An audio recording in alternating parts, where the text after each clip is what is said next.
আগে পেঁপে খাইতাম ফল হিসাবে, এখন খাই সবজি হিসাবে। আসসালামু আলাইকুম, কেমন আছেন সবাই? আশা করি ভালো আছেন। আমি আল্লাহর রহমতে ভালো আছি। প্রতিদিনের মতো আরেকটা লং ভিডিও নিয়ে আসলাম। আজকে আমি পেঁপে দিয়ে তেলাপিয়া মাছের একটা রেসিপি করব। খেতে কিন্তু অসাধারণ লাগে। আসলে তেলাপিয়া মাছ অনেকে পছন্দ করেন না, কিন্তু যেটা যেটা বড় বড় তেলাপিয়া মাছ দিয়ে যদি এরকম ভালো করে কষিয়ে মশলা দিয়ে রান্না করা যায়, ভালোই লাগে।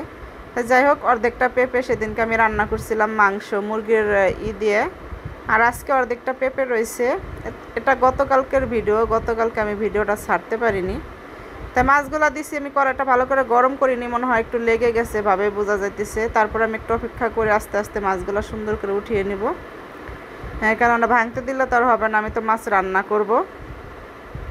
তার একটু অপেক্ষা করে আমি ভালো করে ভাজার জন্য, মানে যে একটু অপেক্ষা করছি যাতে নিচের ইটা এমনভাবে শক্ত হোক, উঠাইতে আমার ভালো হয়।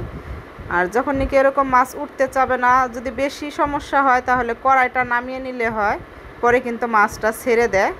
তা যাই হোক, আমার মাছগুলো কিন্তু সুন্দর মতো ছেড়ে দিছে। আর স্টানের কারণে আমার ভিডিও করতে একটু প্রবলেম হইতেছে, যে আঁকা বাঁকা হয়ে যাইতেছে। যাই হোক, ক্ষমা দৃষ্টিতে দেখবেন।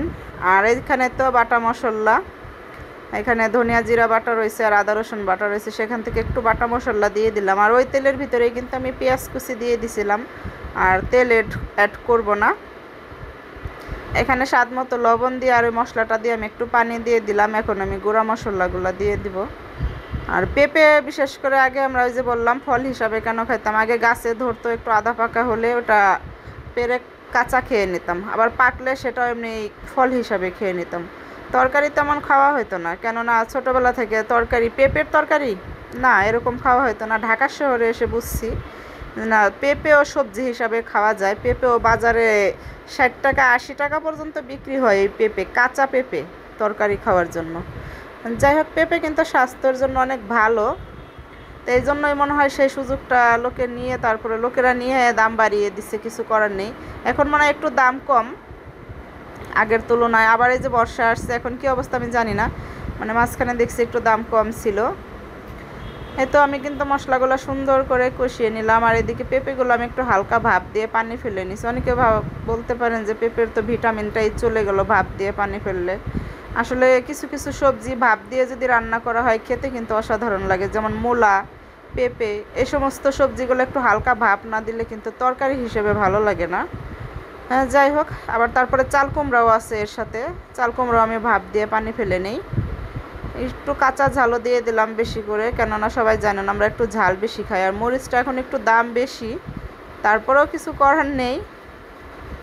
যাই হোক, ভয়েস দিতে আসছি, বৃষ্টি চলে আসছে। ওইদিকে আমি একসাথে একটু পানি দিয়ে ভালো করে চুলায় দিয়ে গেছিলাম। একদম দেখেন শুকিয়ে গেছে, কি সুন্দর মশলাটা কষানো হয়ে গেছে। আসলে রান্নাটা করার সময় আমি অন্য ফোনে কথা বলতেছিলাম আর রান্নাটা করতেছিলাম। তারপর আলহামদুলিল্লাহ ভালোই রান্না করছি, কেননা একসাথে কিন্তু দুই কাজ করা যায় না। এদিকে ফোনে কথা, তারপরে ফোনের কথা যদি স্বাভাবিক হয় তাহলে কোনো সমস্যা নাই। একটু অন্য রকমের, মানে মনটা অন্যদিকে ছিল, কিছু করার নেই, কিন্তু রান্নাটাও করছি আবার। যাই হোক, আমি আর একটু পানি দিয়ে তারপরে সুন্দর করে এটা কষিয়ে নিলাম। আর পেঁপে কিন্তু ভাঙে না সহজে, অন্য অন্য সবজি যেরকম ভেঙে যায়, এটা ভাঙবে না। আর একটু পানি দিয়ে আবারও বারবার কষিয়ে নিলাম। আসলে তরকারি যদি বারবার কষানো হয় ওটা কিন্তু বেশি মজা লাগে। আর এখানে আমি 2টা ভিডিও অ্যাড করতে চাইছি, যেহেতু গতকালকে ভিডিও দিতে পারিনি আমি, গতকালকে নেটের প্রবলেম হয়েছিল, পরে আর ভিডিওই দিইনি সারাদিনে। তাই পরে দেখি যে না, আমি একটা ভিডিও অ্যাড করে ফেলাইছি, কিছু আর করার নেই। এই কয়দিনে যে অনেকগুলো ভিডিও করছিলাম, শাক ভাজি করছিলাম, অনেকগুলো ভিডিও রয়ে গেছে। আসলে ফোনে বেশি ভিডিও রাখাও যায় না, ডিলিট করে দিতে হয়, কিছু করার থাকে না। তো আমি কিন্তু ভালো করে মশলা কষিয়ে তারপরে ঝোল দিয়ে কিন্তু আর অপেক্ষা করিনি আজকে বলক আসার জন্য। ওই যে বললাম ফোনে কথা বলতেছিলাম, আবার যদি ঘরে চলে যাই মনেও থাকবে না মাছ দেওয়ার কথা।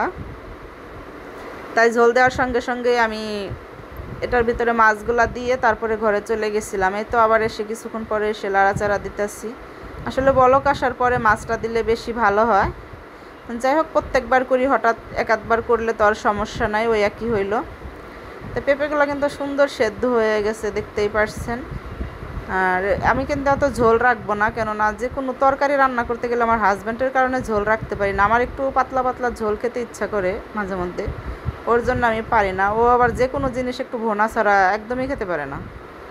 তা যাই হোক, যারা আমার ভিডিও দেখেন যদি ভালো লাগে লাইক কমেন্ট শেয়ার করবেন অবশ্যই। আর কেউ ইউটিউব থেকে দেখলে আমার চ্যানেলটা সাবস্ক্রাইব করে রাখবেন। আর এদিকে আমি এখন শুধু একটু অপেক্ষা করব, ঝোলটা শুকিয়ে গেলে আমি চুলাটা বন্ধ করে দিব। আর লবণটা চেখে দেখলাম, না লবণ ঠিক আছে, লবণ বারবার দিতে হয় না। এই তো তরকারিটা কিন্তু হয়ে গেছে, দেখতেই পারছেন একদম ঝোল শুকিয়ে গেছে। তো আমি চুলাটা বন্ধ করে দিলাম। একদম মাখা মাখা সুন্দর পেঁপের অসাধারণ তেলাপিয়া মাছের একটা রেসিপি। ভালো লাগলে একবার